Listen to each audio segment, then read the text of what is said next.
30 days ago, I turned off all of the promotions on my listings in my eBay shop, and I was told that my sales would immediately crater. Since it's been about a month, let's take a look at the numbers and find out if they really did. Okay, so as you probably know, about a month ago, eBay announced some upcoming changes to their promoted listings policies and how sales would be attributed to basically to get more money out of sellers. I'm not going to go over these changes right now because we want to just get right to the meat of this one, but I have several other videos about this subject. So if you want to go back and look at those, I've broken it down as much as I could as far as I understand it. So go back and check those. I thought these changes that are coming are unethical business policies, and I doubted even if promotions were really helping me with my sales. So in this sort of a protest, I turned off all of the promotions on all of my listings, and that was basically exactly a month ago. So let's talk about what happened since then. So 10 days after I turned off those promotions, I did a roundup of how many sales I had before the 10 days prior to turning off listings and the 10 days after turning off listings. And I mean, obviously it's not the most scientific approach. There's no real way to do a scientific experiment on eBay when there are so many variables that affect your sales that you can't control. But I'm trying to do this as rigorously as I can, even though, like I said, this is not perfect. So take everything that I'm saying with a grain of salt. So after 10 days, the numbers showed that I was actually earning more. I was selling more and earning more money than in the 10 days prior to turning off those promotions. So it is, of course, the fourth quarter and Christmas sale season, so that could have something to do with it. There's a lot of things that could have something to do with it. Basically, what I came down to is that even though the sales were up a little bit, the numbers were close enough that I could say there has been no change in my account, and my account was not affected in any way by turning off these promotions. My sales numbers were still coming in basically at the same amount. So now 30 days later, we got a little bit more data, and hopefully this is a little bit more representative of what's really happening. But I mean, the results are essentially the same, and except for this time, in the 30 days prior to turning off promotions, I did have a few more sales and a bit more profits, but after the 30 days, my sales numbers are down a little bit, but I don't think it's really a meaningful amount. And my profits are down a little bit too. And I do have some kind of explanations for these. So let's take a look at these exact numbers. All right, so 30 days before, I turned off my promotions on October 29th, one day after eBay made the announcement of the changes. So starting in September 30th and going all the way to October 29th, I had a total of 156 sales and earned $5,359, basically. There's some change in there, but I'm not going to tell you all that. Let's just say $5,350. Well, call it 60. Let's call it 60. $5,360. Then I turned off those promotions, and now that would be October 30th through November 28th. That's 30 days. We're looking at 135 sales as compared to 156 and $4,100. So $5,360 and $4,100. Obviously, they're different. We're about 21 sales less than before turning off promotions, and about, let's say, $1,200 to $1,300 less in profits. However, here's where it gets hard to do these kind of experiments, because during this second half, after turning off promotions, we had two holidays. We had Halloween and Thanksgiving, 2 days where people have other things to do besides shop on eBay. You know, their parents are out trick-or-treating or whatever. And then Thanksgiving, I think, is considered like one of the slowest days of the year for sales on eBay. So on those days, I barely got any sales. On Halloween, I only earned $54. And on Thanksgiving, $76. So these aren't the lowest sales days of my career, but they're pretty low. And 135 sales compared to 156, that's only 21 sales difference in 30 days. I'm not sure. That's less than one sale different a day. I'm not sure if that's a meaningful difference. But maybe it's only the number of sales that matter, because I had like in the month before turning off promotions, I had two like really large dollar amount sales, like large for me. I sold a lot of books for over $700, and I think two lots, another lot of books that was like 600 or 550 or something like that. So those two numbers were outliers, and that's close to $1,000 right there. And those two sales after fees and everything were probably earning right around $1,000. So that would probably drop the profits down to make these two time periods pretty much equal. So let's just concentrate on the the number of sales and not the amount of profit. 21 sales in 30 days. Like I said, less than one sale a day. It's not I don't think that's meaningful. So it seems to me like definitely my sales did not crater. People have, a lot of people told me as soon as they turned off promotions, they had no sales, like zero sales for weeks. That didn't happen to me. Maybe it happens to people who are in some certain categories on eBay, or maybe they're specializing in clothing or something like that, something that the promotions is more useful for. But for me, an everything seller, there's no category I wouldn't list and try to sell something in. It seems like the promotions just do not help me. And in a previous video where I talked about eBay's video response in an interview that they did, they said that promotions work best for items that have a lot of competition. So maybe you're talking about video games or sneakers. That was the example they gave, sneakers. Maybe promotions are useful because maybe there are 10,000 people selling the exact same thing you're selling. I'm not in those kind of categories for the most part. I'm selling stuff where there's maybe 10 or 12 or 15 competitors, and it doesn't seem like promotions is going to help me with that. So, I mean, unfortunately, the results of this experiment are mixed. It seems to me like no real major change, but you have to do your own experiments, and unfortunately, that means risking possibly not selling as much as you could have. So, like I said, it is fourth quarter. I would have expected the sales from October to November to be increasing, not staying the same. So maybe this lack of promotions is a factor in why that number isn't much higher. But it's not so low that I'm that concerned about it. 135 sales in 30 days, $4,000 in a month.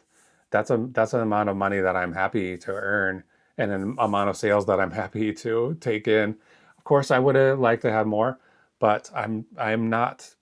I don't see anything here that's telling me I need to reinstate promotions on my listings. So I'm going to go forward with this. I probably should have waited to do this experiment until after the end of the year, when I have goals I'm trying to reach before 2026. And if this did affect my sales, that definitely would have affected my my ability to reach that goal. So again, you're just going to have to do your own studies, or just go by your gut instinct if that's the way you do things. But for me, I am not putting promotions back on, and I don't think I will in the future in any time. And it's not just because I think it's an unethical practice what they're doing. It's because I don't see evidence that is helping me boost my sales that much. And they can't provide me that evidence, and I can't provide it for myself. And so I'm just going to continue doing what I'm doing, which I'm going to just control the things that I can control, which is, there's not that many things that can help people actually find your listings.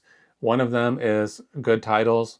So think, when you're creating a title for your listing, think like a buyer, think like someone who's searching eBay, and think of all of the terms that they might possibly use to find your item, and put all of those titles in, put all of those keywords in the title.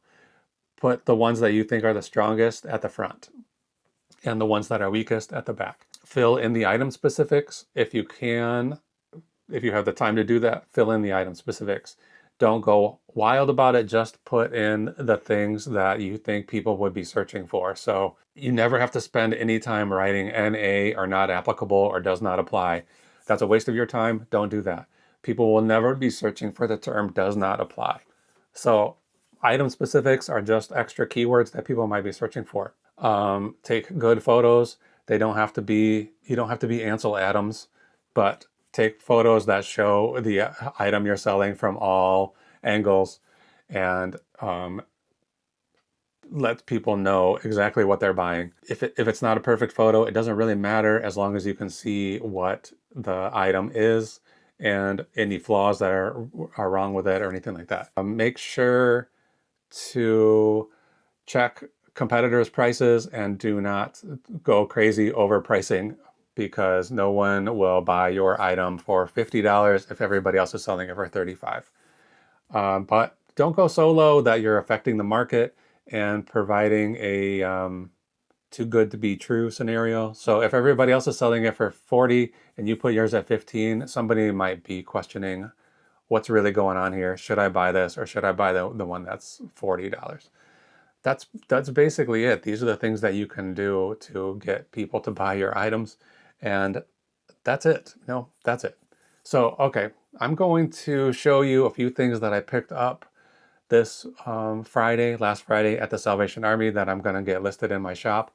So if you're done with the video, I thank you for watching. But I'm going to show this for my my people who want to stick around for a long time. So I've got quite a few things here, and I think I got a couple of pretty high quality items. So let's go and take a look at these things now. Okay, here's everything that I picked up at the Salvation Army yesterday. So let's go over these a little one at a time.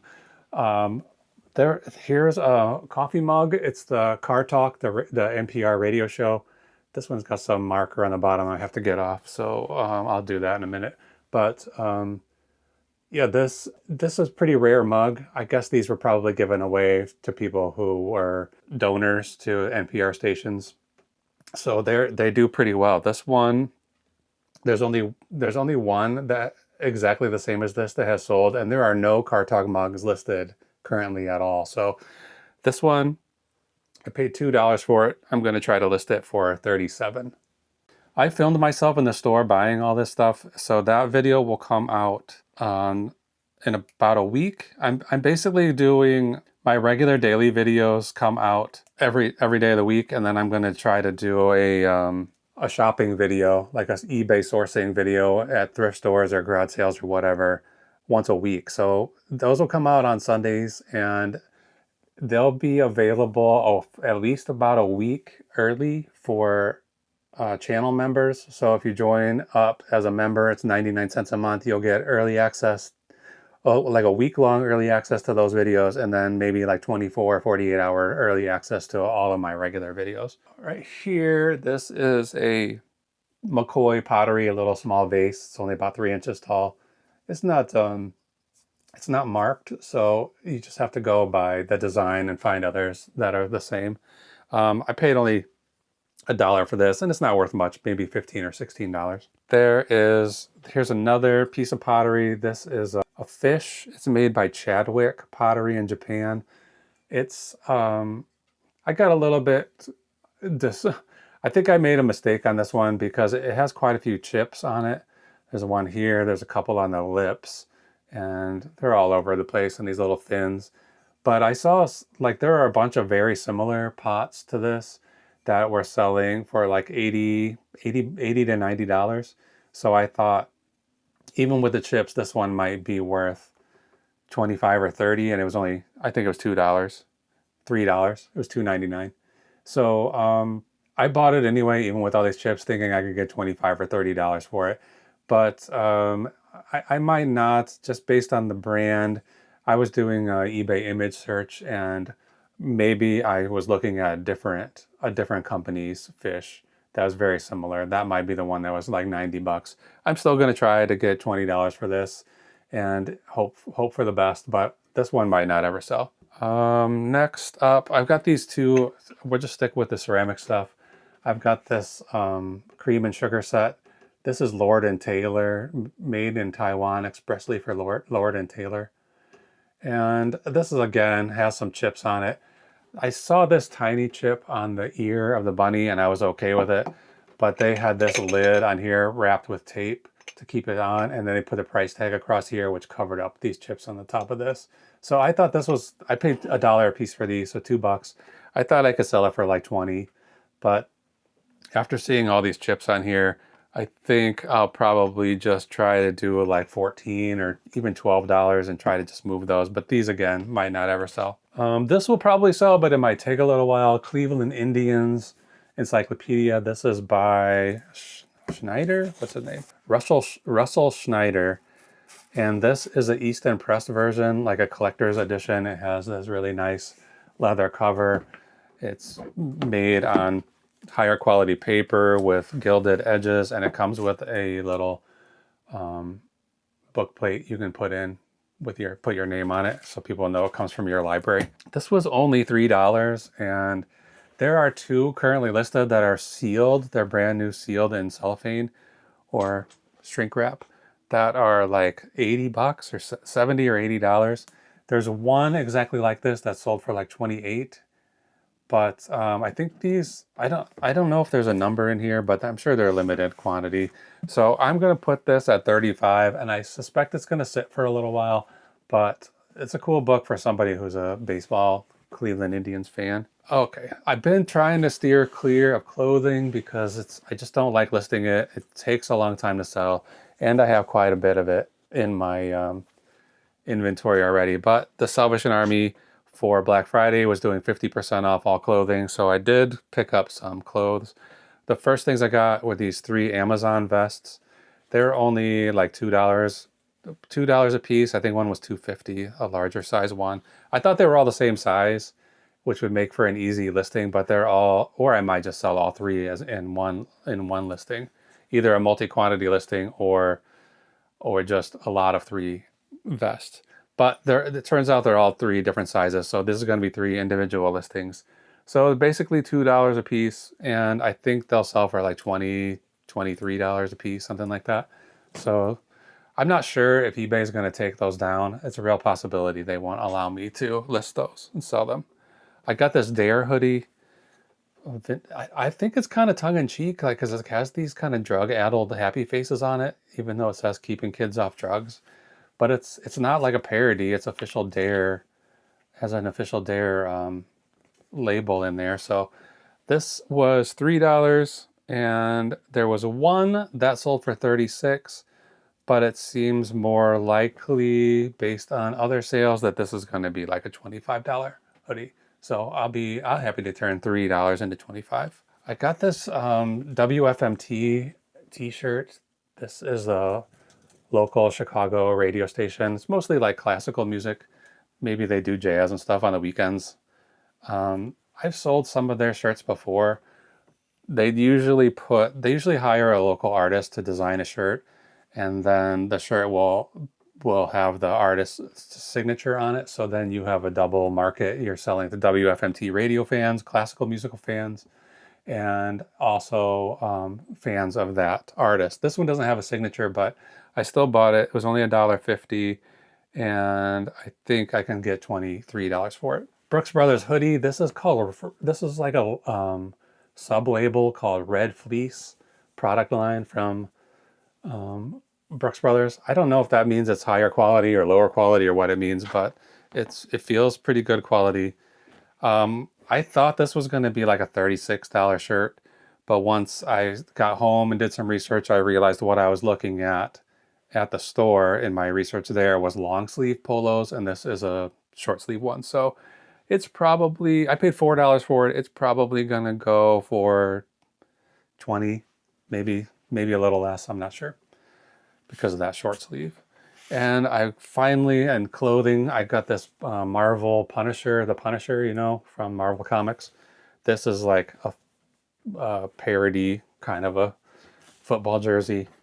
This was $3.50 and it probably will go for $25. Okay, this Macy's teddy bear. I was in the store, I was looking at this tag and it says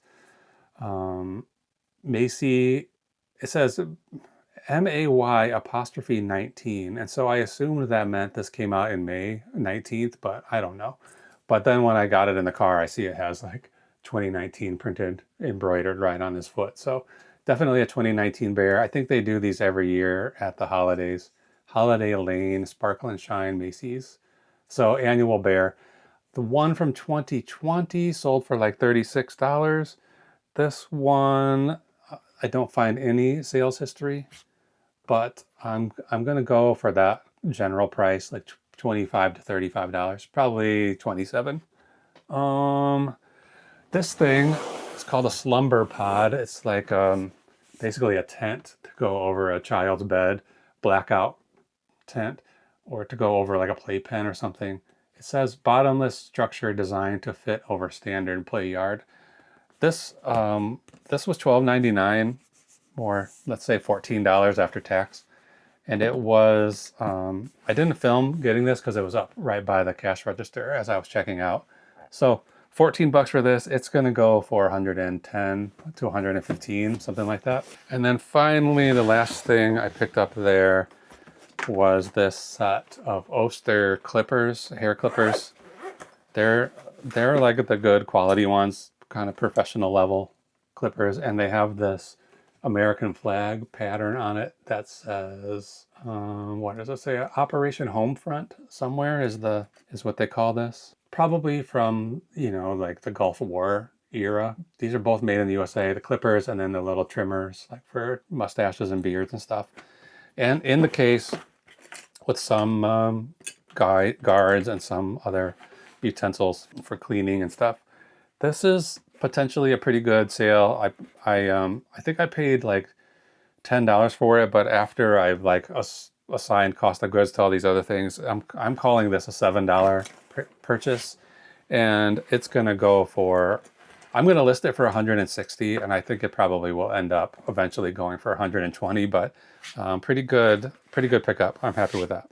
Okay, that's it. All of this stuff is going to be hitting my eBay shop in the next day or two. So if you're interested in purchasing any of that, you know where to find it. And keep in mind the promotion listings policies are changing in January. So if you want to send a message to eBay that you don't like this kind of business practice, you can end your listings, you can end your promotions on your listings now, or you can wait until January.